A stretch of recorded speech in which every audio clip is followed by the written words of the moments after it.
The Alpha King rejected her to marry a princess. Then he saw his son in the crowd. Chapter 1. 7 years earlier. The day the Alpha King rejected Alara, it rained. The sky was gray, the castle courtyard was crowded, and everyone seemed excited except her. Alara stood near the servants. Her dress was simple, her shoes were worn, her hands trembled. She wasn't supposed to be there. Servants weren't invited to royal ceremonies. But she had been summoned personally. That alone terrified her. Beside her, another maid whispered, "Why would the king call for you?" Alara swallowed. "I don't know." The maid laughed. "Maybe he needs another floor scrubbed." Several servants chuckled. Alara forced a smile. She was used to it. Used to being overlooked. Used to being mocked. She had lived in the castle since childhood. An orphan. A servant. A nobody. People barely noticed when she entered a room. Sometimes that was a blessing. Sometimes it hurt. A trumpet sounded. The crowd straightened. The Alpha King had arrived. Ronan stepped onto the balcony. Tall, powerful, respected by every pack across the continent. The warriors bowed.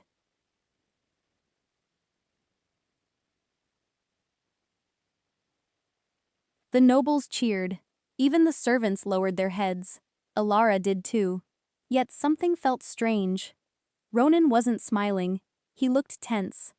As if he didn't want to be there. The royal advisors stepped forward. Today marks a historic alliance. The crowd erupted. Everyone already knew. The neighboring kingdom had sent its princess, Princess Seraphine. Beautiful, educated, rich. Everything a queen should be. The marriage would unite two powerful nations. Everyone expected the announcement. Everyone except Alara. Because she still didn't understand why she had been called. The advisor continued. The Alpha King wishes to address the kingdom. Ronan stepped forward. Silence fell instantly. His gaze swept across the crowd, then stopped, directly on Alara. Her stomach dropped. Why was he looking at her? The king rarely spoke to servants, yet he was staring at her as if she were the only person there. For one strange moment, he looked guilty. Then he looked away. "My people," Ronan said. His voice carried across the courtyard. "Today I make a choice for the future of this kingdom." Cheers erupted. Princess Seraphine appeared beside him. She wore silver silk. Diamonds sparkled in her hair. The crowd practically worshipped her. Alara lowered her eyes. Of course. That explained everything. The wedding announcement. Nothing more. Then the advisor called a name. Alara. The courtyard froze. Her heart nearly stopped. Slowly, she looked up. The advisor repeated it. Step forward. Confused murmurs spread through the crowd. Alara's legs felt weak, but she obeyed. One step, then another. Hundreds of eyes followed her. She heard whispers. Why her? The servant? What's happening?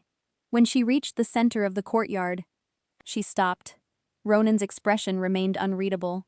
The advisor unrolled a scroll. His voice became cold. Several months ago, the rumors began spreading throughout the castle. Alara blinked. Rumors? What rumors? The rumors claimed that the king had formed an inappropriate attachment to a servant. The crowd gasped. Alara felt her blood turn to ice. No, no, no, no. She knew exactly what rumor he meant. Months ago, Ronan had saved her during a wolf attack beyond the eastern forest. Afterward, some servants noticed he occasionally checked on her recovery. Nothing improper, nothing romantic. Yet gossip had spread. Cruel gossip. The advisor continued. These rumors have damaged diplomatic negotiations. Princess Seraphine watched silently. Alara wished the ground would swallow her. Ronan still hadn't spoken. Why wasn't he stopping this? Why wasn't he saying the rumors were false? Because they were. The advisor looked at her. The king wishes to end all misunderstanding. A terrible feeling settled in her chest. Then Ronan finally spoke. His voice sounded colder than winter. I have no personal interest in Alara. The words hit like a blade. The crowd laughed immediately. Some nobles smirked. Others openly mocked her. Alara couldn't breathe. Ronan continued. I never have. The laughter grew louder. She stared at him. searching for something. Anything. Kindness. Regret. A sign this was difficult for him. But his face revealed nothing. The advisor smiled. His Majesty will marry Princess Seraphine. Applause exploded. People cheered. Nobles celebrated. The alliance was secure. The servant had been put in her place. Elara stood completely still. Humiliation burned through every part of her. Not because he didn't love her. She had never expected that. But because he could have ended the rumors quietly. Instead, he had chosen this. Publicly. In front of everyone. Ronan finally looked at her again. For a brief second, pain flashed across his face. Then it vanished. Too late. Far too late. Return to your duties, the advisor ordered. The crowd laughed again. Elara lowered her head and walked away. One step at a time. Without crying, not yet. She wouldn't give them that satisfaction. The celebration continued behind her. Music, cheering, wedding preparations. A kingdom rejoicing. But as she crossed the castle gates, someone grabbed her wrist. She turned. An elderly healer stood there. Madame Vera. The only person who had ever shown her kindness. The old woman looked troubled. Child. Elara forced a smile. I'm fine. No. Vera glanced toward the balcony. You are not. Something in her voice made Elara pause. The healer reached into her robe. Then handed her a small silver pendant. Elara frowned. What is this? Vera's eyes filled with worry. I was told to give it to you if this day ever came. Elara stared at the pendant. Told by who? The old woman hesitated, then whispered one name. A name that made Elara's entire world stop. Her mother's name. The mother she had never known. The mother everyone claimed died shortly after giving birth. Elara's voice shook. That's impossible. Vera looked toward the castle, as if afraid someone might hear. Then she said something even more shocking. Your mother didn't die. Elara froze. The rain intensified. Thunder rolled across the sky. And before she could ask another question, royal guards suddenly appeared at the end of the road. Looking directly at her, the guards were running. Not walking, running. Straight toward her. Elara's pulse jumped. The silver pendant felt heavy in her hand. Madame Vera's face turned white. Hide that. What? The pendant? Why? Now, child. The urgency in her voice left no room for questions. Elara slipped the pendant beneath her dress. A second later, the guards arrived. 5 royal warriors. Armed. Breathing hard. Their leader stepped forward. Elara. His voice was sharp. Official. Dangerous. She swallowed. Yes? The king wishes to see you. Madame Vera stiffened beside her. Elara noticed, and suddenly felt afraid. Not nervous.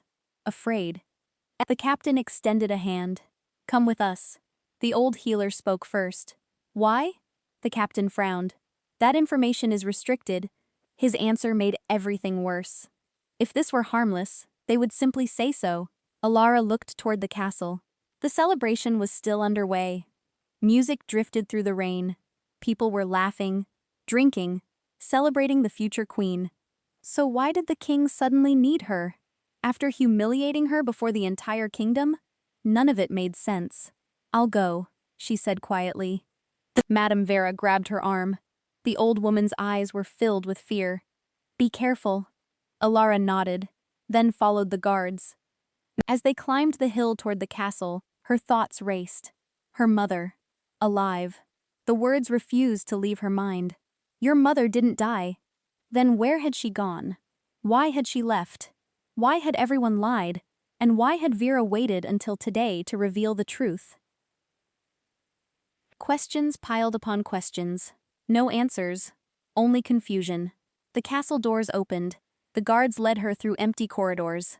Away from the celebration. Away from the music. Away from everyone. The deeper they went, the colder the air became. Finally, they stopped outside a private chamber. The captain knocked. A voice answered. Enter. Ronan. The captain opened the door, then stepped aside. Elara's stomach tightened. The king stood alone beside a window. His crown was gone. His formal coat had been removed. For the first time all day, he looked exhausted. The door closed behind her. Silence filled the room. Neither spoke. Rain tapped against the glass. Finally, Ronan turned. His gray eyes landed on her. For a moment, neither moved. Then he said quietly, "You left." Alara almost laughed. "You rejected me." His jaw tightened. "I didn't ask you to leave the castle." The words sparked anger she didn't know she still possessed. "You humiliated me in front of half the kingdom." Silence. He looked away, as if he couldn't argue. Good, because he couldn't. For several seconds, only the rain spoke. Then Ronan exhaled slowly. "I owe you an explanation." Alara stared. "An explanation? Now? After everything? I don't want one." "You deserve one." "No." Her voice cracked. And suddenly, all the pain she'd been holding back surged forward. "I deserved respect." Ronan flinched. A tiny reaction, but she saw it. "I deserved kindness."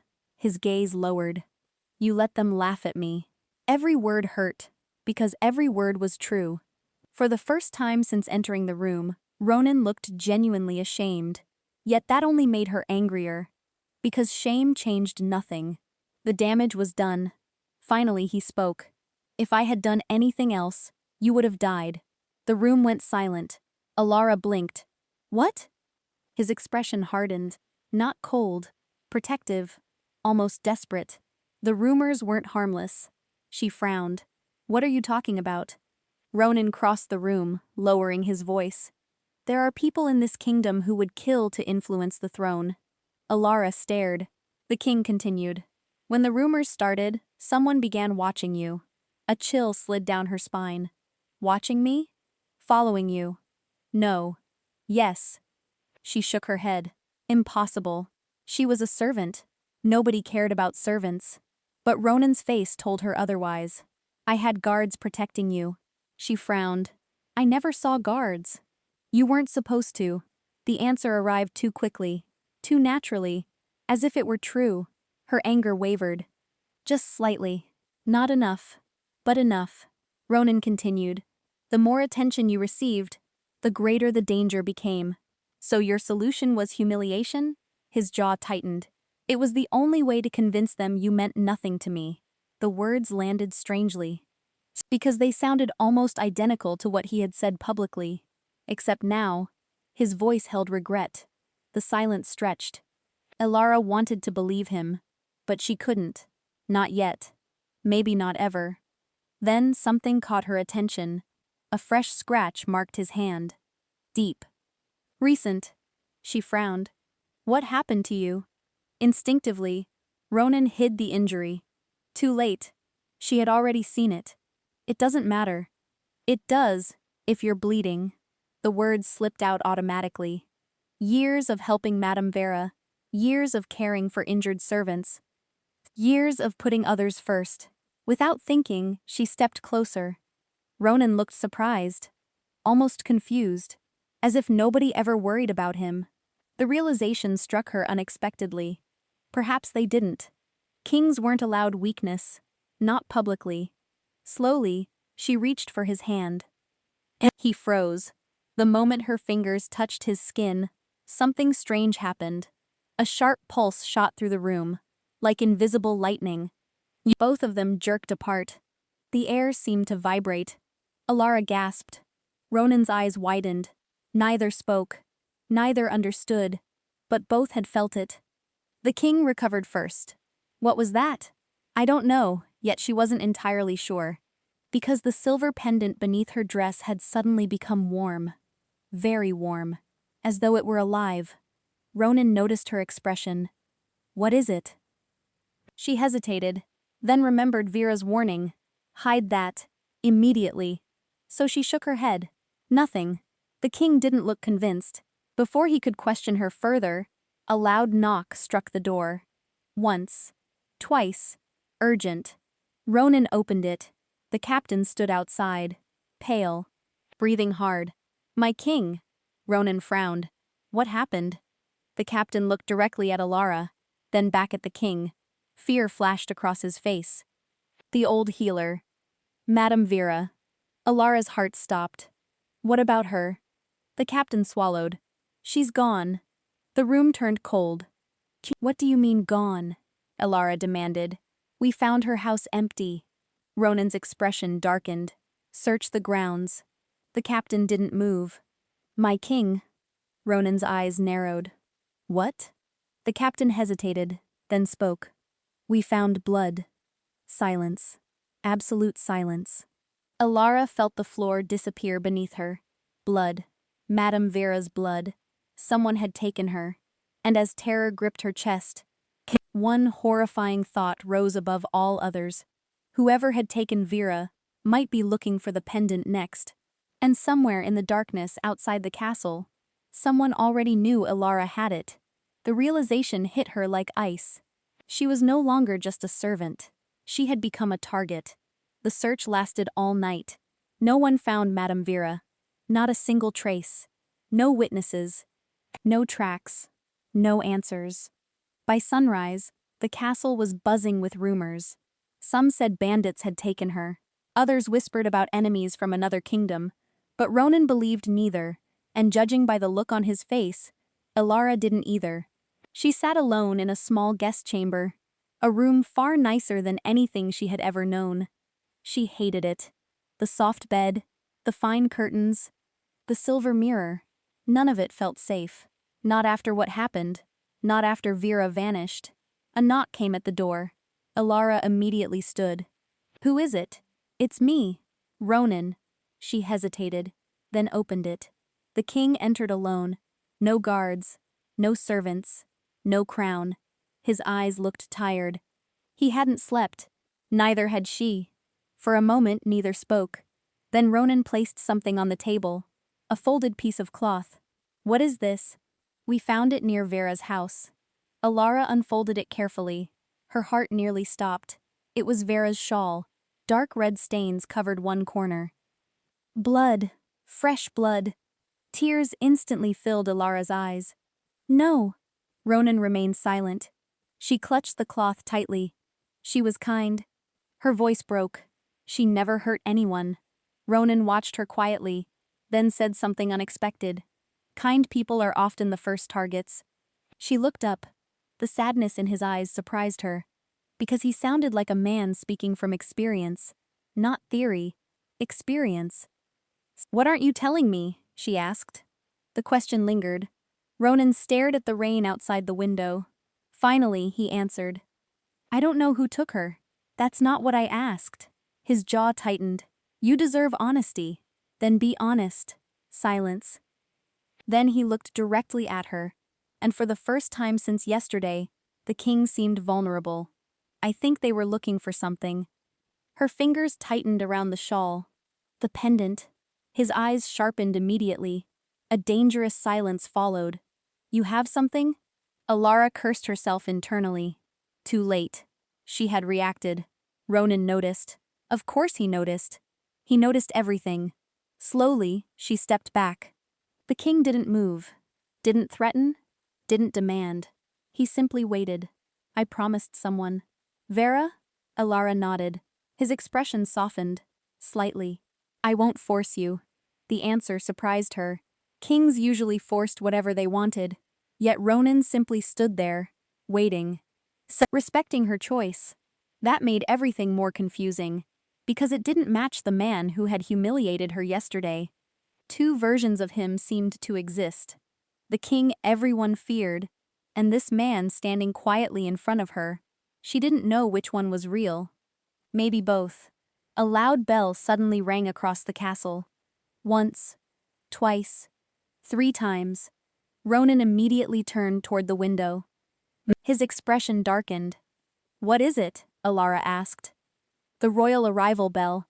A chill slid down her spine. Who arrived? The king's face hardened. The princess, of course. Princess Seraphine. The future queen. The woman Ronan had chosen. The reminder hurt more than Alara expected.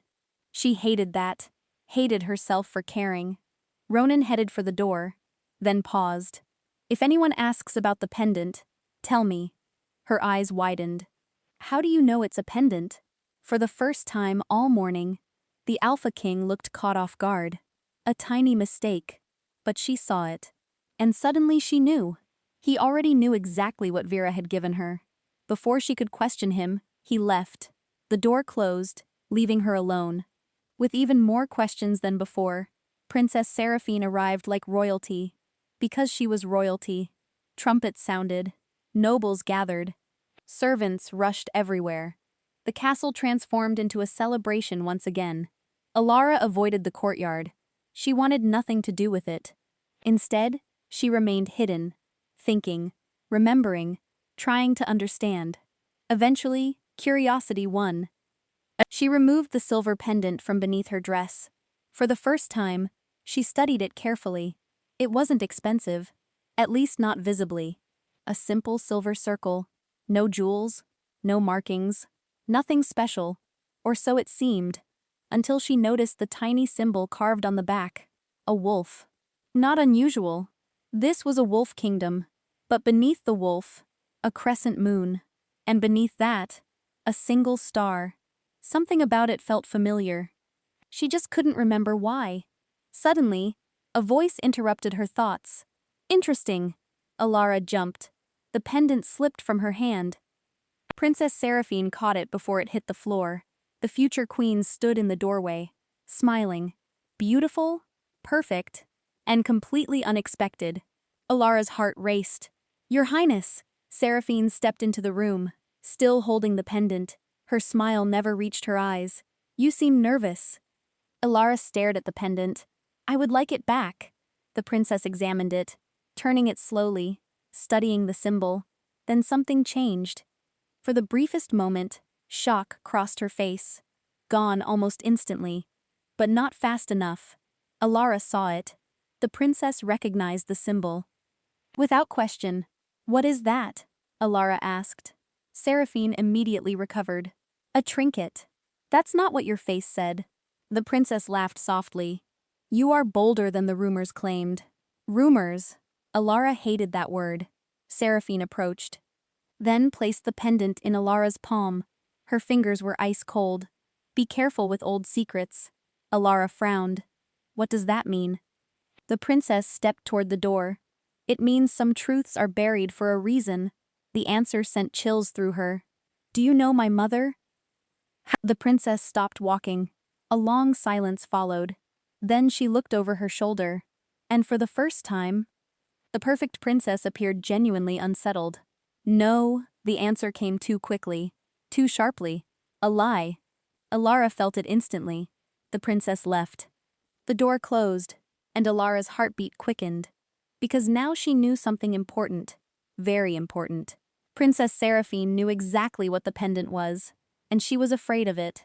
That night, Alara couldn't sleep. The castle was quiet. Moonlight filled her room. Everything seemed peaceful.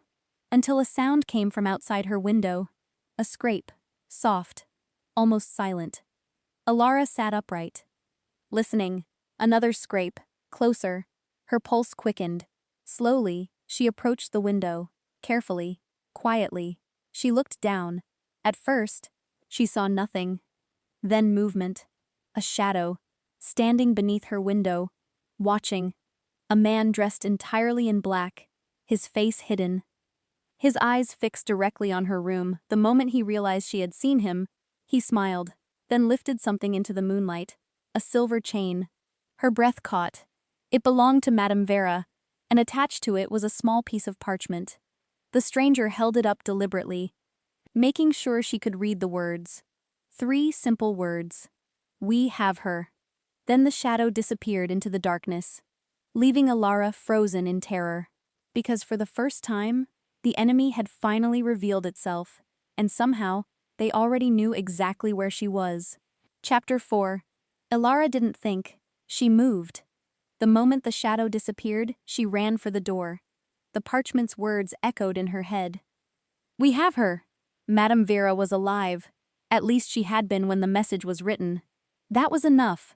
She raced through the corridor, barefoot, heart pounding, ignoring every rule, ignoring every servant who called her name. She needed Ronan. Now. The king's chambers were guarded. Two warriors crossed their spears when she approached. Halt! I need the king. His Majesty is unavailable. It's urgent. The guards exchanged looks. Then the chamber door opened. Ronan stepped out. His expression immediately changed when he saw her face. What happened? Alara grabbed his arm. Someone was outside my window. The king's eyes hardened. Who? I don't know. She struggled to breathe. They had Vera's chain. The warmth vanished from Ronan's face. What? They left a message. The guards stepped aside instantly. Ronan led her inside. Tell me everything, she did. Every detail, every word, every movement. The king listened without interrupting. When she finished, silence filled the room. Then Ronan called for his captain. Within minutes, warriors spread across the castle grounds. Torches lit the night. Search parties entered the forest. But Alara already knew. Whoever delivered the message was gone. People like that never stayed. They wanted to be seen. Then they vanished. The captain returned an hour later. Empty-handed. Ronan wasn't surprised. Neither was Alara. The messenger had achieved his goal. Fear. And it was working. After the captain left, Ronan remained by the fireplace. Thinking. His expression unreadable. Finally, Alara broke the silence. What do they want? The king looked directly at her. The pendant. She nodded slowly. Why? A long pause followed. Too long. The king knew something. Something important. Something he wasn't saying. Again. Ronan. The use of his name startled both of them. For a moment, neither spoke. Then she repeated herself. Why? The fire crackled softly. Outside, rain tapped against the windows. Finally, the king made a decision. She could see it happen. A choice. A risk. A truth. Come with me. Alara frowned. Where? The royal archives. The archives sat beneath the castle.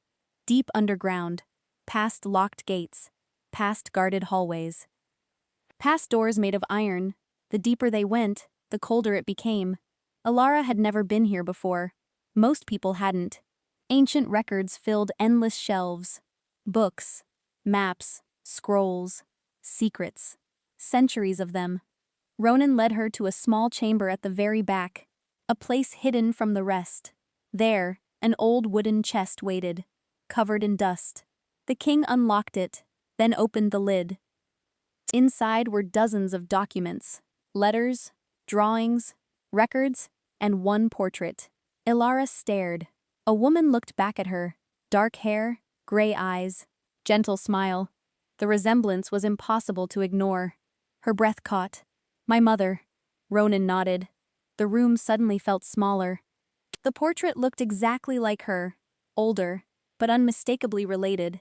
The same eyes, the same face, the same smile. Tears filled Alara's eyes before she could stop them. She had never seen her mother. Not once. Not until now. Slowly, she reached toward the portrait. What was her name? The king's voice softened. Lyra. The name felt familiar, like a forgotten song. Who was she? Ronan hesitated, then answered carefully. Someone very important. Alara laughed bitterly. That's not an answer. No, it isn't. Silence. Then Ronan reached into the chest. He removed an old parchment. The paper was yellow with age, the seal broken long ago. He handed it to her. What is it? A royal decree. Alara unfolded it. Her eyes widened immediately. Because the document wasn't old, it was only 27 years old. The year she was born. She scanned the text, then froze. No, no, that couldn't be right. She read it again, and again. The words never changed. Her hands began to shake. What is this? Ronan watched her carefully.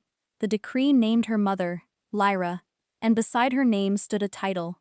Not servant, not commoner, not healer. Princess. Princess Lyra of the Mooncrest bloodline. Alara stared at the page, unable to breathe, unable to think. Her mother had been royalty, actual royalty. Not a servant, not a nobody. Royalty. The world tilted beneath her feet. My mother was a princess? Ronan nodded.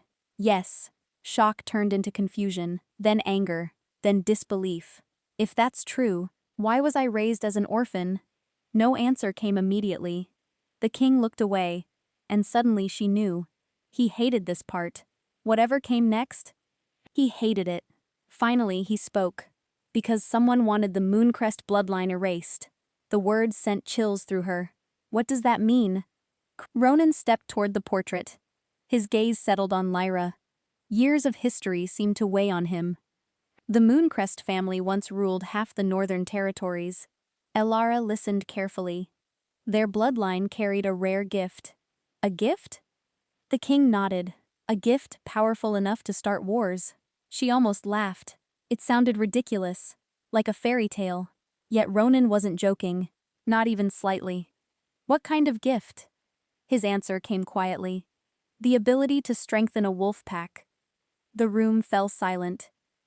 Every werewolf kingdom valued strength above all else. Power, survival, leadership. A bloodline capable of increasing those things would be priceless. Or dangerous. Very dangerous. The Mooncrest family became targets, Ronan continued. Enemies feared them.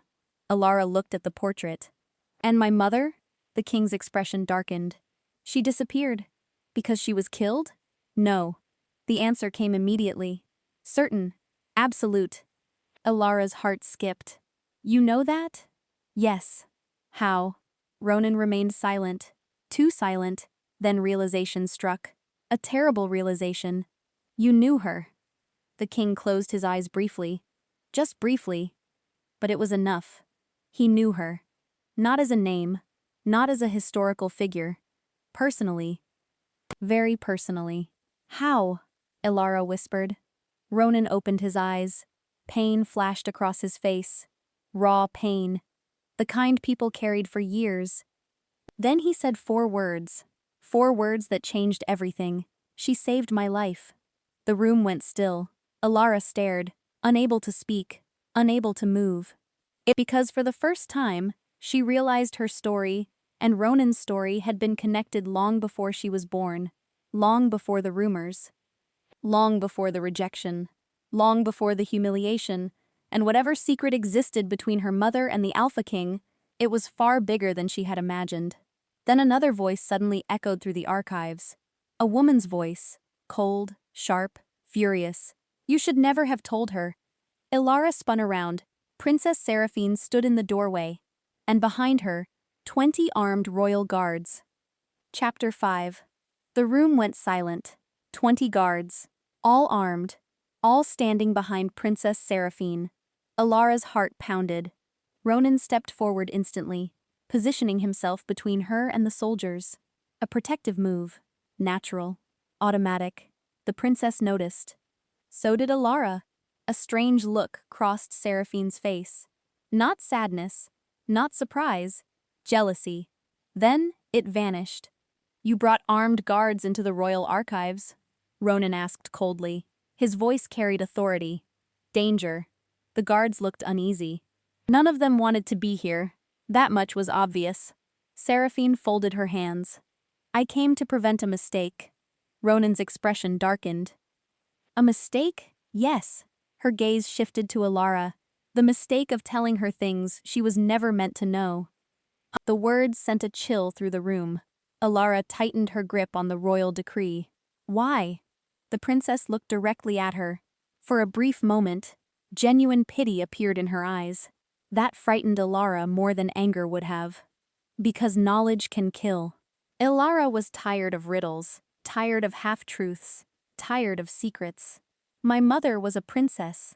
The princess remained silent. You knew that. Still silence.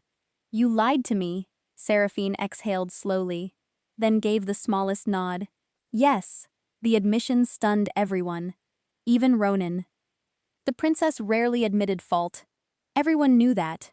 Yet she had. Without hesitation, without excuse. Elara stepped forward. Why? Seraphine's eyes softened unexpectedly. Because I hoped you would never be found. The answer made no sense. Found? What did that mean? Before Elara could speak again, Ronan intervened. Enough. The king's voice echoed through the archives. Every guard straightened immediately. You will explain yourself. Seraphine looked at him, and for the first time since her arrival, the princess seemed angry, truly angry. Not controlled, not royal, angry. You think I'm the enemy. Ronan said nothing. That silence was answer enough. The princess laughed bitterly. Then ask yourself one question. Her gaze sharpened. If I wanted her dead, why is she still alive? The room froze. No one answered. Because she had a point. A powerful point. If Seraphine truly wished Alara harm, she had countless opportunities. Yet Alara was still standing. Still breathing. Still free. The princess stepped closer. You're looking in the wrong direction. Ronan crossed his arms.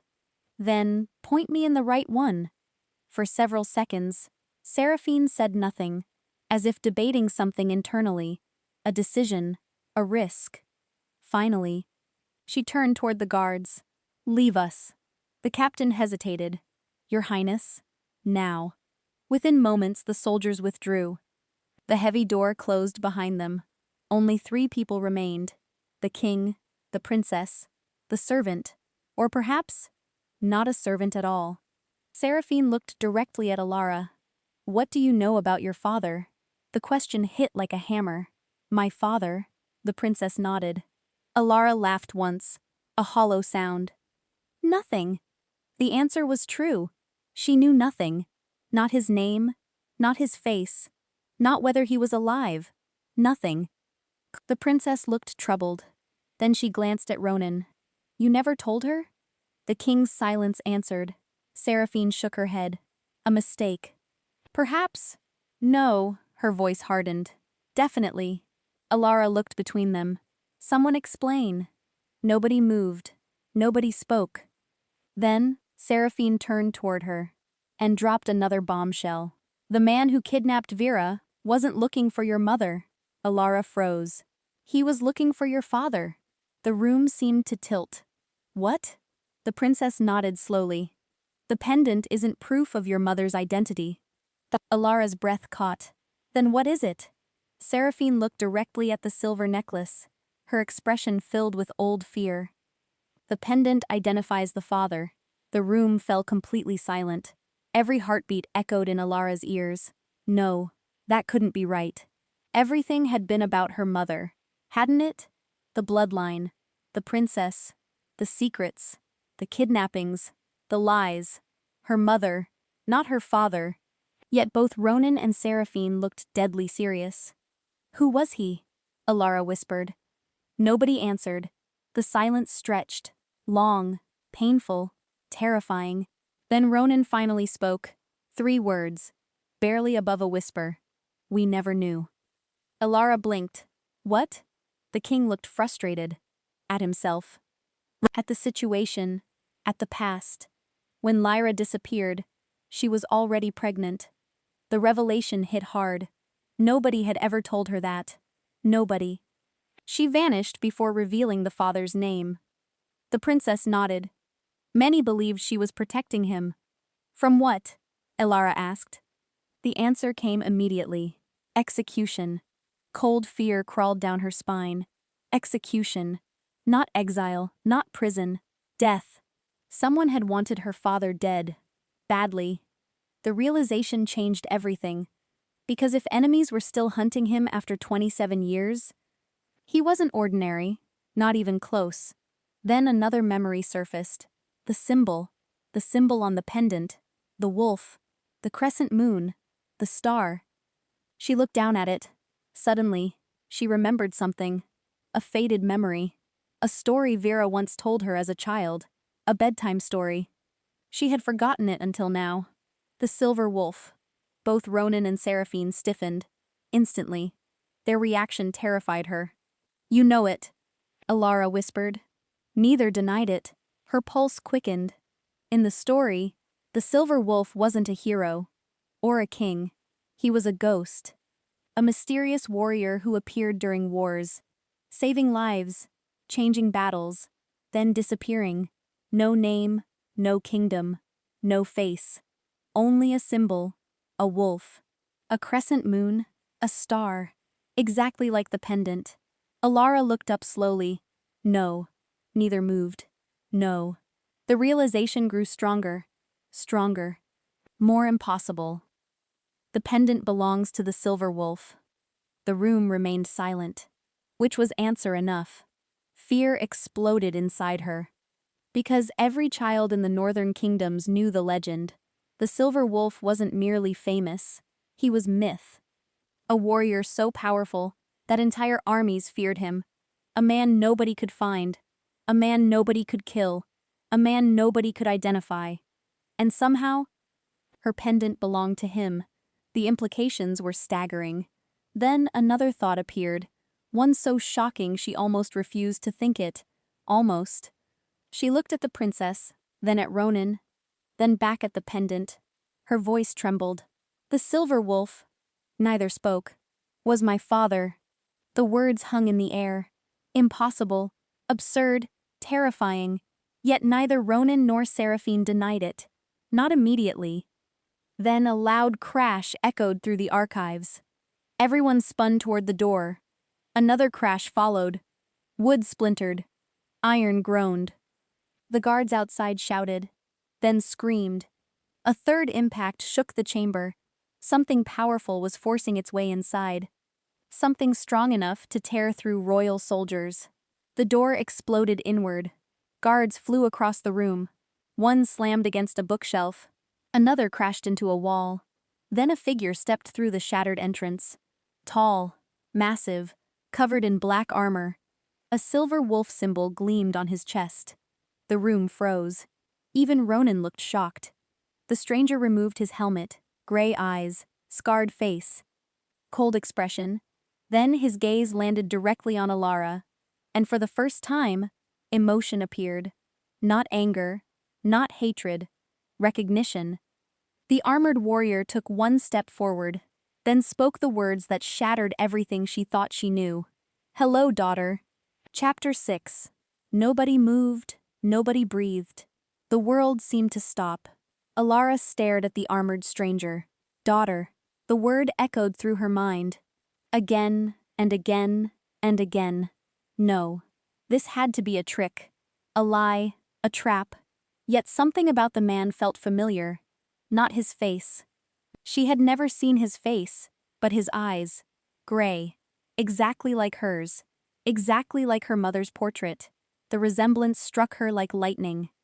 The stranger took another step forward. Ilara. Her name sounded strange in his voice.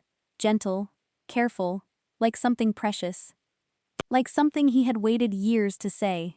Ronan immediately stepped between them. Protective. Dangerous.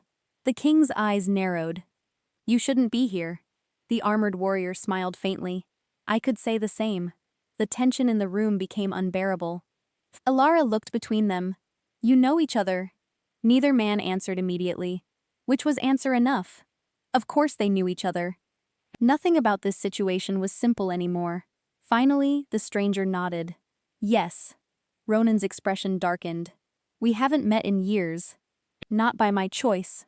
The response carried old resentment. Deep resentment. The kind that survived decades. Alara felt like she was standing in the middle of a conversation that started long before she was born. Seraphine folded her arms. Unlike everyone else, she didn't seem surprised. Not completely. You took your time. The stranger glanced at her. I was making sure I wasn't followed. The princess laughed bitterly. You failed. Those words immediately changed the atmosphere. The stranger's expression hardened. What do you mean? Seraphine looked toward the shattered doorway, toward the wounded guards, then back at him. They found you. Silence. Cold silence. The warrior's face went still. Too still. Like a man hearing the worst possible news. Then Ilara noticed something. Fear. Not much. Just a flicker. But it was there. And if someone like him was afraid, the threat had to be enormous. The stranger turned toward Alara. How much have they told you? She laughed nervously. I don't even know where to begin. A faint smile touched his face. For a brief moment, he seemed less like a legend, less like a ghost, more like a father. a tired father. One who had missed far too much. My name is Kaelin. The words felt important. Not Silverwolf, not legend, not myth. Kaelin, a real name. A real man. Her father. The realization hit unexpectedly hard. Tears filled her eyes before she could stop them. 27 years. 27 years without answers, without family, without belonging, and suddenly he stood in front of her, alive, real. Looking at her the way fathers should look at daughters. Like they matter. Kaelin saw the tears. Pain crossed his face instantly. I wanted to find you sooner. Ilara swallowed. Then why didn't you? The question came out sharper than intended, but she didn't regret it. Not for a second. Because she deserved an answer. The man lowered his head briefly, a gesture filled with regret. Because every person I loved died. The room fell silent. His voice had changed. Heavy, broken. I thought staying away would keep you alive. The words struck her harder than she expected. Because he believed them. Completely. Every word. Every fear. Every sacrifice. He had convinced himself that abandoning her was protection. Ilara didn't know whether to cry or scream. Maybe both. Before she could respond, Ronan spoke. We don't have time. Instantly, the warmth vanished from the room. Reality returned. Danger returned. Kaelin nodded. I know. Then he looked directly at Ilara.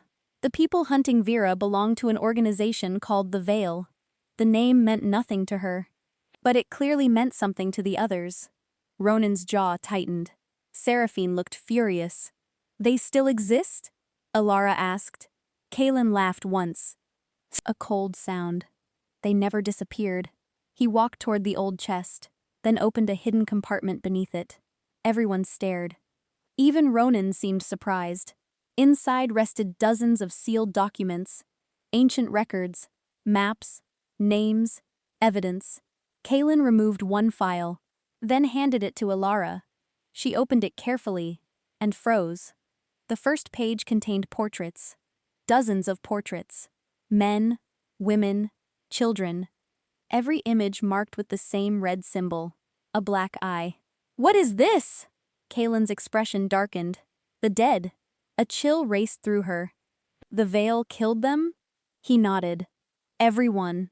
Ilara turned another page. Then another. The list continued. Hundreds. Possibly thousands. Families erased. Bloodlines destroyed. Entire generations gone. Her stomach turned. Why? Why would anyone do this? As if reading her thoughts. Kaelin answered. They hunt gifted bloodlines. The room fell silent. Mooncrest, the silver wolf, her mother, her father. Everything suddenly connected. The Veil wasn't after kingdoms. They were after people. Specific people. Families. Bloodlines. Power. And they had been doing it for generations. Then Ilara noticed something horrifying. One page near the center. A page containing her mother's portrait. Lyra, marked for death. Beside it sat another portrait. A younger Kaelin, also marked. Then she turned the page and found her own face. Her breath stopped. Her portrait was recent. Very recent. Someone had drawn it only months ago. Below it were 3 words. Priority target confirmed. The room tilted. No. Kaelin's face filled with pain. They found you. The realization settled like ice. The Veil wasn't looking anymore. They already knew. They knew who she was, what she was, where she lived. Every instinct screamed danger. Then another thought appeared. A terrible thought. Vera. Kaelin nodded slowly. They took her to reach you. Tears filled Ilara's eyes. Because it was her fault. All of it. If she hadn't existed, if she hadn't been born, Vera wouldn't be suffering right now. As if sensing her thoughts, Kaelin stepped closer. No. His voice was firm, strong, certain. This is not your fault. Ilara looked away. It is. It isn't. They took her because of me. They took her because evil men make evil choices. The words struck something inside her. Something wounded, something scared. For the first time in years, someone sounded protective. Not because they pitied her, not because they needed her, because they cared. Then a loud horn echoed through the castle. Once, twice, 3 times. Every face in the room changed instantly. Alarm. Real alarm. Ronan moved first. What happened? A wounded guard stumbled through the doorway. Blood covered his armor. My king. The man's voice shook. Ronan caught him before he fell. Report. The guard looked terrified. Absolutely terrified. The Eastern Wall, what about it? The guard swallowed hard, then answered. It's gone. Silence. Complete silence. Ronan frowned. What do you mean, gone? The guard's eyes widened. As in, destroyed. Cold dread swept through the room. The Eastern Wall protected the capital. Protected thousands of people. Protected the castle. Destroying it should have been impossible. Yet the guard wasn't lying. Everyone could see that. Then he whispered something that made even the silver wolf go pale. They brought a blood alpha. The room froze. Alara looked around. Every face had changed. Every face. Ronan, Seraphine, Kaelin, the guards. All of them. Fear. Pure fear. And suddenly, Alara understood something terrible. Whatever a blood alpha was, it was worse than the veil itself. Much worse. Then another horn sounded, this time from inside the city, followed by screams. Thousands of screams. The invasion had begun. And somewhere beyond the burning Eastern Wall, a monster was coming straight for her. Chapter 7. The castle shook. Another impact thundered through the city. Dust fell from the ceiling. Somewhere outside, people screamed. Not dozens, hundreds, maybe thousands. Alara had never heard fear on that scale before. It chilled her blood. Ronan immediately turned to his captain. Evacuate the civilians. The captain hesitated. My king, the eastern districts are already... Now. The king's voice cracked like a whip. The captain sprinted away. Orders echoed through the corridors. Warriors rushed past. Alarms rang continuously. The capital was under attack. For the first time in decades. Kaelin moved toward a nearby window. He looked out, then cursed under his breath. The word alone frightened Alara, because legends weren't supposed to look worried. Yet he did. Very worried. What do you see? She asked. The silver wolf didn't answer immediately. When he finally spoke, his voice was grim. Fire. Her stomach dropped. The city. People's homes. Families. Children. Burning. Ronan grabbed his sword. The Veil wants Alara. Kaelin nodded. They'll destroy the entire capital to get her. The reality of those words crushed her. Thousands of innocent people. Because of her. Again. The same terrible guilt returned. And this time, it felt impossible to ignore. Seraphine noticed immediately. Stop. Alara looked up. The princess stepped closer. Her expression unusually soft. This isn't your fault either. Alara laughed bitterly. You don't know that. I do. The answer came without hesitation. Then Seraphine surprised everyone, especially Ronan, especially Alara. The princess took her hand. Listen carefully. Her voice trembled. Only slightly, but enough. The Veil has been hunting bloodlines for centuries. Alara stared. They would have attacked eventually. How do you know? A sad smile appeared. Because Seraphine already knew the answer. Because they hunted mine too. The room went still. Alara blinked. What? The princess slowly removed a silver bracelet from her wrist. Underneath sat an old scar. A long scar. The kind left by a blade. Not an accident. An attack. They killed my parents. The confession stunned everyone. Even Ronan looked shocked. The princess never discussed her family. Never. Now Alara understood why. They came for our bloodline. Seraphine's voice remained calm. Too calm. The calm of someone who had lived with pain for years. I survived. Alara couldn't speak. The princess squeezed her hand gently. You survived too. For the first time since they met, Alara saw the real Seraphine. Not the royal mask. Not the future queen. A woman carrying old wounds. Just like her. Then another explosion shook the castle. The moment shattered. Reality returned. Danger returned. Ronan pointed toward a hidden passage. We leave now. Ilara frowned. What? The castle isn't safe. His voice left no room for argument. We move you outside the city. Kaelin immediately agreed.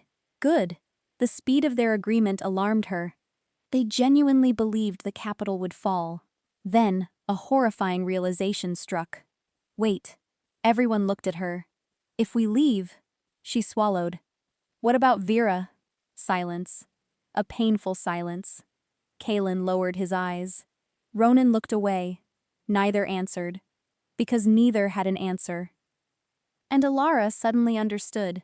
They were preparing to abandon the search. At least temporarily. No. The word escaped before she could stop it. Ronan's expression tightened. Ilara. No. She stepped backward. We can't leave her. We don't know where she is. We find her. The king's voice softened. Dangerously soft. The city is collapsing. I don't care. Ilara. She raised me. Tears filled her eyes. She protected me. Nobody spoke. Because nobody could argue. Not really. The silence stretched. Then Kaelin stepped forward. I'll find her. She looked up. The silver wolf's expression was firm, determined. I promise. The word promise hurt, because promises had failed her before. Many times, yet she wanted to believe him, wanted to trust him, wanted a father. Even now, especially now. Then a messenger burst into the room, bleeding, terrified. My king! Ronan immediately turned. What happened? The messenger's face had gone completely pale. The northern gate. What about it? The man swallowed, then whispered, They betrayed us. The room froze. Ronan's eyes narrowed. Who? The messenger looked directly at Princess Seraphine. The silence became suffocating. No, Ronan said immediately. The messenger nodded frantically. We found royal seals. The princess stared, confused, then horrified. No. The messenger reached into his cloak, producing a document. Official. Stamped. Signed. Everyone recognized the seal. Seraphine's seal. The princess snatched it immediately. Reading. Then reading again. Color drained from her face. It's forged. Nobody answered. Because it didn't matter. The damage was done. The document ordered soldiers to abandon the northern defenses. Thousands of lives had depended on those defenses. Thousands. And the order carried her signature, her seal, her authority. Ronan took the document. His expression darkened with every line. The room grew silent. Painfully silent. Because the evidence looked convincing. Too convincing. The messenger stepped back. Fear visible in his eyes. My king. Ronan closed his eyes briefly, then opened them. When he spoke, his voice sounded exhausted. Leave us. The messenger obeyed instantly. The door closed. Nobody moved. Nobody breathed. Seraphine stared at Ronan, waiting, hoping, fearful. Ronan. The king didn't answer. Just once. Just once. He hesitated, and that hesitation broke something. Ilara saw it happen. The princess saw it too. A crack, a wound, a heartbreak. Because for one terrible second, the king wasn't sure. Not completely. Not after the evidence. Not after the forged seal. Not after the attack. Seraphine stepped backward, as if physically struck. You think I did this? No. But the denial came too slowly. Far too slowly. The princess laughed. A painful laugh. After everything. Ronan's jaw tightened. Seraphine. After everything. Tears filled her eyes. But she refused to let them fall. Refused. Pride held them back. Pain held them back. Years of loneliness held them back. Then she looked at Ilara. Not with anger. Not with jealousy. With sadness. Deep sadness. They wanted this. Ilara frowned. What? The veil. Seraphine smiled bitterly. They don't just destroy kingdoms. Her eyes shifted toward Ronan. They destroy trust. The words landed heavily, because they were true. The room itself proved it.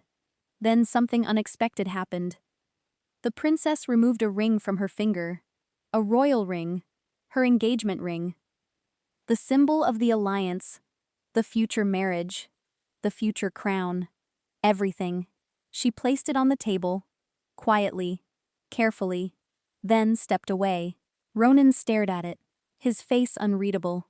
Yet Alara saw something there. Pain. Real pain. Which made no sense. He wasn't in love with Seraphine. Was he? Or maybe pain wasn't always about love. Maybe it was about losing someone who mattered. Someone trusted. Someone respected. Someone important. Seraphine wiped her eyes. Then looked toward the hidden passage. I'm leaving. What? Alara whispered. The princess nodded. If I stay, people will doubt every decision. Ronan stepped forward. Don't. For the first time all day, his voice sounded desperate. But Seraphine shook her head. The kingdom needs certainty. She smiled sadly. And right now, I'm uncertainty. The truth hurt. Because everyone knew she was right. Then she turned to leave. Halfway to the door, she paused, looking back one final time. At Ronan, at Alara, at all of them. And then she delivered the final blow. The veil already has someone inside this castle. The room froze. Ronan's eyes narrowed. What? Seraphine's expression hardened. I saw them. Who? The princess shook her head. I never saw the face. Fear settled over everyone. Because if she was right, the enemy wasn't outside. The enemy was already among them. Inside the walls. Inside the castle. Listening. Watching. Waiting. Then the lights suddenly went out. Every candle. Every torch. Every flame. Darkness swallowed the room. A scream echoed somewhere nearby. Then another. Then a third. Steel clashed against steel. A body hit the floor. And from the darkness came a familiar voice. Cold. Amused. Deadly. Thank you for gathering everyone together. Alara's blood turned to ice. Because she recognized the voice. The messenger. And they had just locked themselves in a room with him. Chapter 8. Darkness swallowed everything. For one terrifying second, nobody moved. Then steel flashed. A blade cut through the air. Ronan reacted instantly. His sword collided with another weapon. The impact exploded through the room. Sparks erupted. Someone cursed. Someone screamed. Then, chaos began. Protect Alara! Kaelin roared. The silver wolf lunged forward. The sound of bodies crashing into shelves echoed through the archives. Books rained onto the floor. Wood splintered. Steel clashed again, and again, and again. Alara couldn't see, only hear, which somehow made everything worse. A hand suddenly grabbed her wrist. She gasped, instinctively pulling away. It's me, Seraphine. The princess's voice sounded breathless. Urgent. Stay close. Another scream echoed nearby. Then, a sickening thud. A body hitting stone. The darkness felt alive, filled with enemies, filled with danger. Then moonlight suddenly burst into the room. A shattered window. Cold silver light spilled across the archives, just enough to see.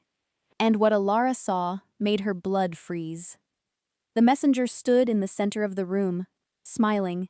His royal uniform lay torn on the floor. Beneath it sat black armor, marked with a crimson eye, the symbol of the veil, one of their own. Inside the castle, exactly as Seraphine warned. The traitor bowed mockingly. Your Majesty. Ronan's face looked murderous. You? The man laughed. I've served you for 3 years. 3 years. 3 years of spying. 3 years of secrets. 3 years of betrayal. The realization hit everyone hard. Then Alara noticed something else. Blood. The traitor wasn't fighting. He was stalling, waiting. His gaze kept drifting toward the doorway, toward the corridor, toward something coming. Kaelin saw it too. His expression changed immediately. Move! The command exploded from him. Now! Nobody hesitated. Not this time. The silver wolf grabbed Alara's arm. Ronan covered their retreat. Seraphine followed close behind. The hidden passage opened, then slammed shut behind them, just as a deafening explosion tore through the archives. Stone shattered, the floor trembled, dust filled the air. The Veil had launched another attack, and this time they were aiming to kill. The hidden tunnels stretched beneath the castle, ancient, narrow, forgotten. Only the royal family knew they existed, or so Ronan once believed. Now he wasn't sure about anything. The group moved quickly. Torches flickered. Footsteps echoed. Nobody spoke. Everyone listened, waiting for pursuit, waiting for death. After several minutes, they finally stopped. A small underground chamber. Safe, at least temporarily. Ronan immediately turned toward Kaelin. "You were followed." The accusation hung in the air. Kaelin's jaw tightened. "I know. How?" The silver wolf looked furious. At himself. At the situation. At everything. Then he answered. "Someone betrayed me." Silence followed. A dangerous silence. Because everyone knew what that meant. The Veil had infiltrated more than one place. More than one kingdom. More than one life. Then Alara noticed something strange. Kaelin's arm. Blood dripped onto the floor. A deep wound. Fresh. Bad. Very bad. "You're hurt." The silver wolf glanced down, as if noticing for the first time. "It's nothing." "It isn't." The words escaped automatically, the same way they always did. She crossed the room, ignoring his protests. Ignoring his status. Ignoring the fact that he was a legendary warrior. At that moment, he was simply injured, and she knew how to help. Carefully, she rolled back his sleeve. The wound was deep, far deeper than she expected. Seraphine winced. Even Ronan looked concerned. Yet Kaelin remained silent, almost amused. "You sound like your mother." The words made Alara pause. A strange warmth spread through her chest. Painful, comforting, wonderful, terrifying. Because she wanted more. More stories. More memories. More time. 27 lost years suddenly felt unbearable. Slowly, she placed her hand over the wound. Instinctively, without thinking. And then something impossible happened. Silver light appeared. The room froze. Everyone stared, including Alara. The glow spread from her fingertips. Soft, beautiful, ancient. The wound began closing, not completely, but enough.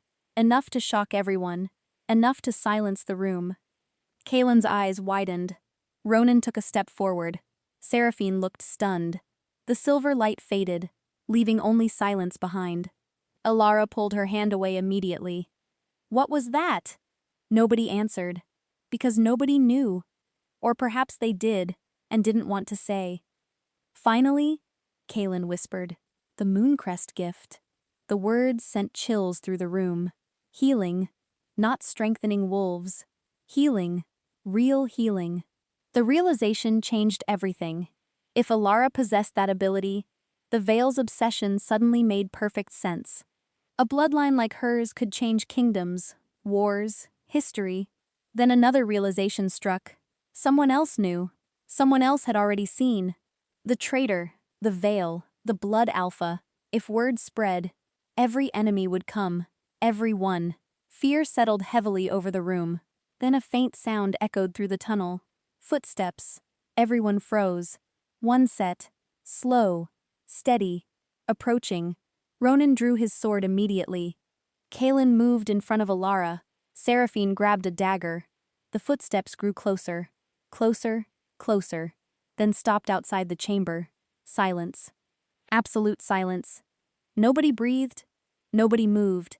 Then a familiar voice spoke. Weak. Shaking. But unmistakable. "Alara?" Her heart stopped. No. Impossible. It couldn't be. Yet she knew that voice. She would know it anywhere. Tears instantly filled her eyes. "Vera?" A sob escaped from outside the door. Then the voice answered. "Child." Alara ran. Before anyone could stop her, before anyone could think. She threw open the chamber door. And there she was. Madame Vera. Alive. Bruised. Exhausted. But alive. For one beautiful second. Nothing else mattered. Alara wrapped her arms around her, holding her tightly. The old healer cried openly. So did Alara. Relief crashed through her. Pure relief. The kind that leaves people trembling. The kind that makes everything else disappear. For a moment, it felt like a miracle. Then, Kalen's voice shattered the moment. Ilara! Something in his tone was wrong. Terribly wrong. Slowly, Ilara looked up. The silver wolf wasn't smiling. He wasn't relieved. He wasn't happy. He looked horrified. Her stomach dropped. What? Kalen stared at Vera. Not with recognition. Not with affection. With fear. The old healer's crying stopped instantly. The tears vanished, like a mask being removed. And then she smiled. A cold smile. A cruel smile. A smile Ilara had never seen before. The woman she trusted most stepped back, straightened, and spoke in a completely different voice. A voice full of mockery. That was easier than expected. The world shattered. Ilara stumbled backward. No, the woman laughed. Not Vera. Not anymore. Or maybe never. The disguised agent reached up, slowly peeling away part of her face. A mask. An actual mask. Gasps filled the chamber. The real Vera was gone. This woman wasn't her. Had never been her. And before anyone could react, the imposter turned toward Alara and whispered 5 devastating words. The real Vera is dead. Chapter 9. No. The word escaped Alara's lips like a prayer. A denial, a plea, a desperate attempt to make reality change. The real Vera is dead. The imposter smiled, coldly, cruelly, as if she enjoyed every second of the pain she caused. Ilara's legs weakened. The tunnel seemed to spin around her. Dead? Vera? Dead? The woman who raised her. The woman who comforted her after nightmares. The woman who taught her how to read. The woman who held her when she cried. Gone. Just gone. Something inside her cracked. Not loudly. Not dramatically. Quietly. Like ice breaking beneath deep water. The imposter watched with satisfaction. Then she made a mistake. She laughed. The sound echoed through the chamber. And before anyone could react, Kalen moved, faster than sight. His hand closed around her throat. The spy slammed into the wall. Stone cracked. The tunnel shook. The woman's eyes widened. For the first time, she looked afraid. You killed her? Kalen asked. His voice was terrifyingly calm. The spy struggled to breathe, still smiling, still mocking. You'll never find. The rest of her sentence ended in a scream. Because Kalen's eyes suddenly flashed silver. The air around him seemed to vibrate. Even Ronan looked alarmed. Kalen! The silver wolf didn't respond. Years of grief. Years of guilt. Years of running. Everything seemed to explode inside him at once. The spy laughed through the pain. You've already lost. That was when Alara stepped forward. Not because she was brave. Not because she was strong. Because she needed answers. She looked directly at the woman. Why? The spy blinked. Alara's voice shook. What did Vera ever do to you? For a moment, something strange happened. The woman hesitated. Not long, just long enough. Then she answered. She protected you. The room went silent. The spy smiled sadly, almost regretfully. She knew we'd come. Alara stared. What? She knew who your mother was. The words hit hard. Very hard. The spy's gaze shifted toward the pendant, then toward Alara. She hid you for 27 years. 27 years. The old healer had protected her for her entire life. Knowing. Always knowing. The realization brought fresh tears. Because Vera had never abandoned her. Not once. Not ever. The spy continued. She died refusing to betray you. A painful silence followed. Even the spy seemed affected. Only slightly. But enough. Then she laughed again. The moment passed. The cruelty returned. Unfortunately for her, we didn't need her. Ronan stepped forward. His sword pointed directly at her chest. Where is the blood alpha? The woman's smile widened. You'll meet him soon. Answer me. You think you're preparing for war. The spy's eyes glittered. You're preparing for extinction. Fear settled heavily over the chamber, not because of her confidence, because she believed every word. Then suddenly, she bit down. Hard. Kaelin reacted instantly. Too late. Foam appeared at the corner of her mouth. Poison. The spy laughed once. A final laugh, then collapsed. Dead before she hit the ground. Silence followed. Nobody spoke. Nobody moved. The veil had lost an agent, but taken every answer with her. Ronan sheathed his sword. Frustration radiated from him. Kaelin closed his eyes briefly. Alara simply stared. At the body. At the floor. At nothing. Because grief had finally arrived. Not shock. Not fear. Grief. Real grief. Vera was gone. And this time, there would be no miraculous return. No rescue. No reunion. Only loss. Then something unexpected happened. A hand touched her shoulder. Ronan. The king didn't speak. Didn't offer advice. Didn't offer false comfort. He simply stood beside her. Present. Steady. There. For some reason, that helped. More than words could have. A few seconds later, Kaelin joined them. Then Seraphine. The four of them stood together in silence. United by grief. United by loss. United by an enemy that had taken too much. Then a horn echoed through the tunnels. Once. Twice. 3 times. Everyone froze. Ronan looked up sharply. That's impossible. What is it? Alara asked. The king's face drained of color. The palace beacon. Fear instantly returned. The palace beacon only sounded for one reason. One. The capital had fallen. An hour later, they emerged from the tunnels. The sight waiting above stole Ilara's breath. The city was burning. Entire districts reduced to ash. Smoke covered the sky. Warriors fought in the streets. Families fled. Chaos ruled everywhere. And standing at the center of it all was a giant. At first, Alara thought it was an illusion, a nightmare, something impossible. Then it moved, and she realized it was real. The Blood Alpha. He stood nearly 8 feet tall, covered in dark armor. His body looked less like a man and more like a weapon. Scars crossed every visible inch of skin. His eyes glowed red. Not metaphorically, actually glowed. Like embers. Like fire. Like hell itself. The monster stood amid dozens of fallen warriors. Untouched. Uninjured. Waiting. For her. The realization hit instantly. Because his gaze locked onto hers. Across the entire battlefield. Across hundreds of soldiers.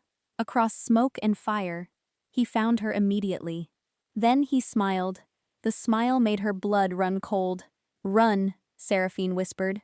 Nobody moved. The Blood Alpha began walking. Slowly.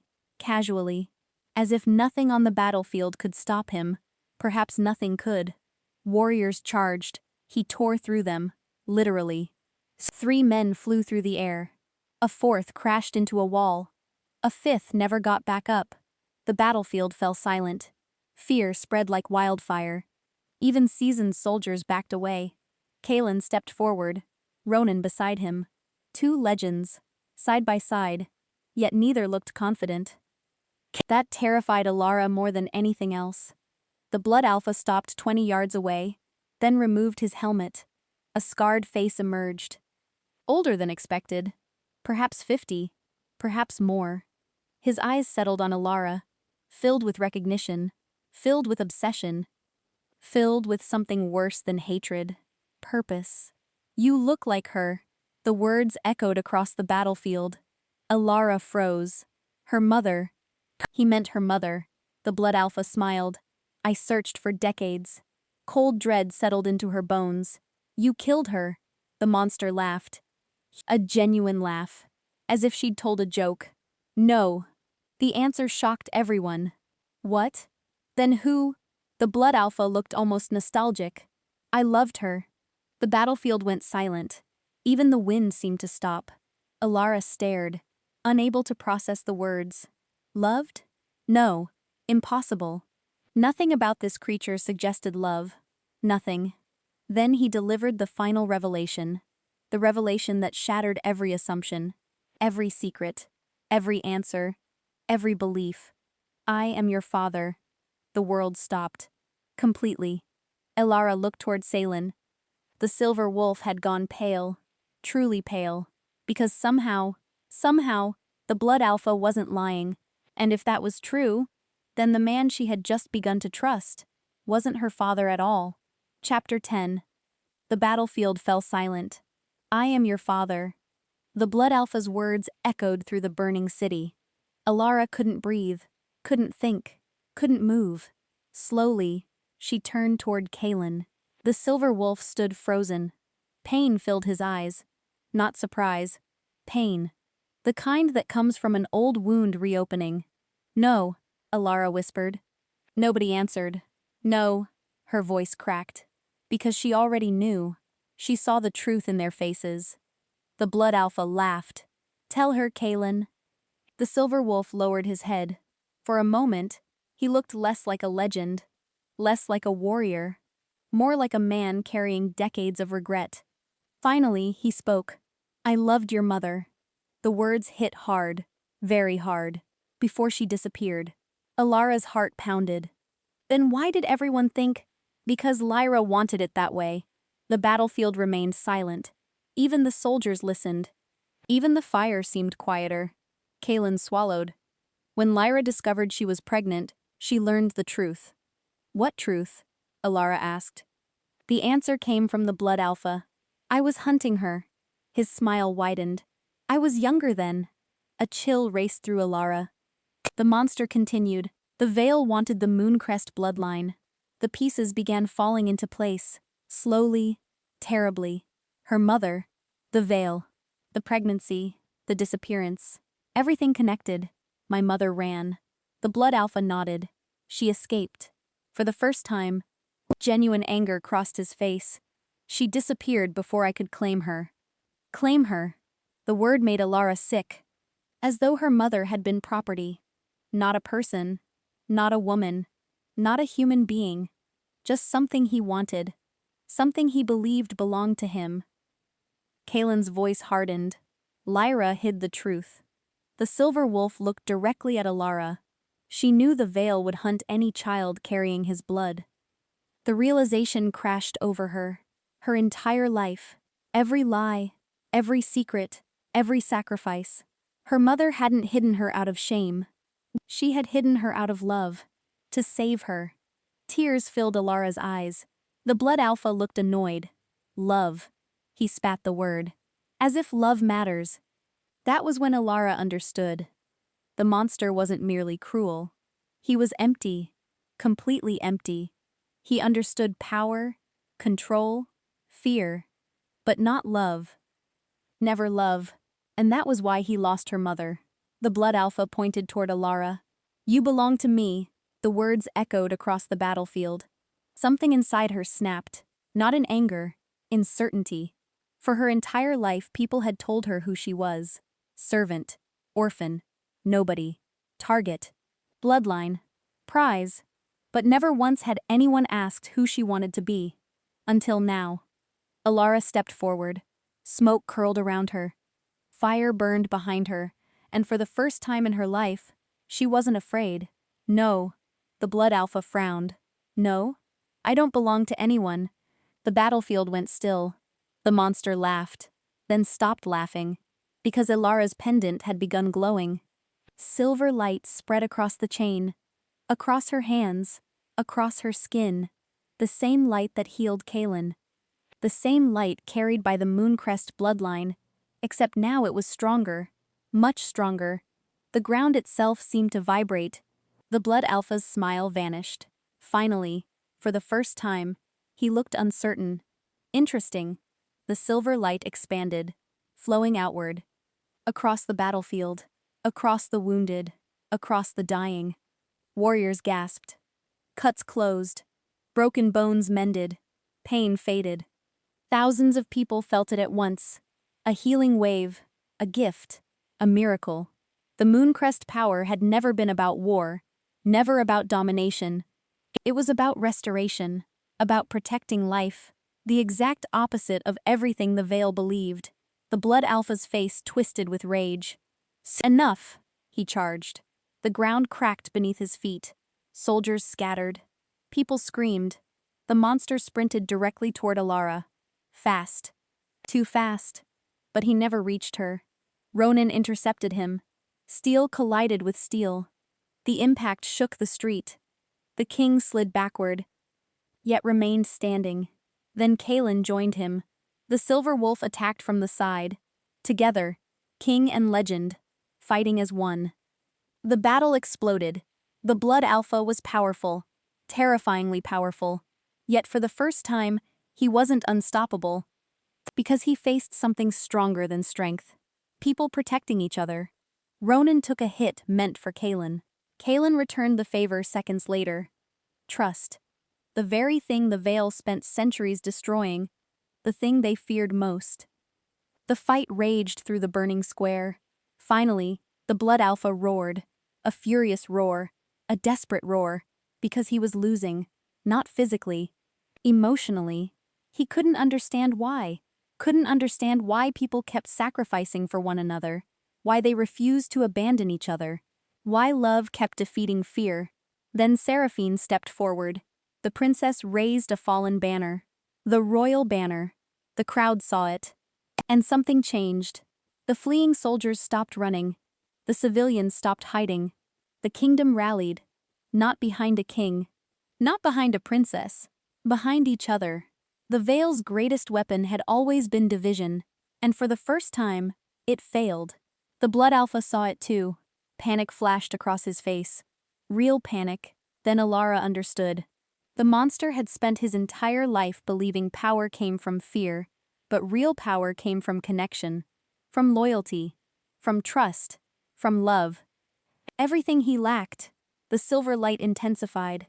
The pendant grew hotter, brighter, until it felt like a second sun. The Blood Alpha staggered backward. What are you doing? Alara looked at him. Not with hatred, not with revenge, with pity. The realization seemed to hurt him more than any blade. My mother escaped you. The monster froze. My whole life escaped you. Another step backward. The kingdom escaped you. His hands trembled. No. And you'll never control any of it. The silver light surged. The Blood Alpha screamed. The darkness surrounding him shattered. Literally shattered. Like glass. Like chains breaking. Whale warriors across the city collapsed. Their symbols burned away. Their power gone. Their fear gone. Everything gone. Then the light faded. Silence followed. The Blood Alpha dropped to his knees. Defeated. Not killed. Defeated. The monster stared upward. Lost. Alone. Exactly what he had made of everyone else. Then royal guards surrounded him. The war was over. At last. 3 months later. Spring returned to the kingdom. Flowers bloomed across the capital. Children laughed in the streets again. The city was healing. Just like its people. Alara stood beneath a flowering tree outside the rebuilt castle. The wind played with her hair. For the first time in years, peace felt possible. Footsteps approached. She smiled before turning. Ronan. The Alpha King looked different now. Lighter. Less guarded. Not because life was easy. Because he finally stopped carrying everything alone. You disappeared. Alara laughed softly.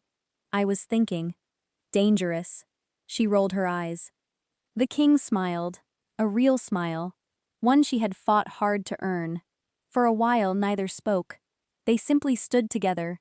Comfortable. Easy. Trusting. The slow bond they built through pain had become something stronger. Something deeper. Not instant. Not rushed. Real. Finally, Ronan held out a small wooden box. Alara blinked. What is this? Open it. Inside rested a silver pendant. Newly crafted, yet familiar. The same wolf. The same crescent moon. The same star. Only one thing had changed. Beside the symbols sat another engraving. A single name. Alara. Her eyes filled with tears. Ronan shifted nervously. An unusual sight. Too much? She laughed. Then cried. Then laughed again. The king looked relieved. Slowly, she closed the box. Then looked up. Directly into his eyes. The future stretched before them. Unknown. Complicated. Beautiful. No crowns. No prophecies. No destiny. Just a choice. A choice to walk forward together. And for the first time in her life, Alara wasn't the rejected servant, the forgotten orphan, the unwanted girl. She was exactly who she chose to be. And this time, everyone finally saw her worth. The end.